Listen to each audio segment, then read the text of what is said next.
बिस्मिल्लाहिर्रहमानिर्रहीम। अस्सलाम वालेकुम। स्मॉल एच न्यूज़ के साथ मैं हूं अमारा उल्फत। आपको बताते चले बिजली मज़ीद 2 रुपये 7 पैसे महंगी होने का इम्कान। CCPA के फ्यूल चार्जेस में मज़ीद इजाफे की दरख्वास्त। 16 माह की हुकूमत ने मुल्क को IMF के हवाले कर दिया। बिजली में आवाम को रिलीफ देने के लिए IMF की इजाज़त दरकार है।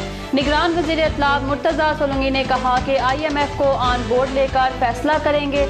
इससे पहले निगरान वज़ीर आज़म की ज़ेर सदारत अवाम को रिलीफ देने के लिए 3 इजलास किए गए, लेकिन किसी इजलास में भी अवाम को रिलीफ देने का कोई फैसला न हो सका। आपको बताते चले बिजली मज़ीद 2 रुपये 7 पैसे महंगी होने का इम्कान। CCPA के फ्यूल चार्जेस में मज़ीद इजाफे की दरख्वास्त।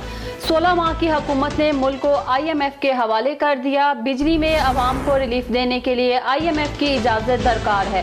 निगरान वज़ीर इत्तलात मुर्तज़ा सोलंकी ने कहा कि IMF को ऑन बोर्ड लेकर फैसला करेंगे। इससे पहले निगरान वज़ीर आज़म की ज़ेर सदारत अवाम को रिलीफ देने के लिए 3 इजलास किए गए, लेकिन किसी इजलास में भी अवाम को रिलीफ देने का कोई फैसला न हो सका।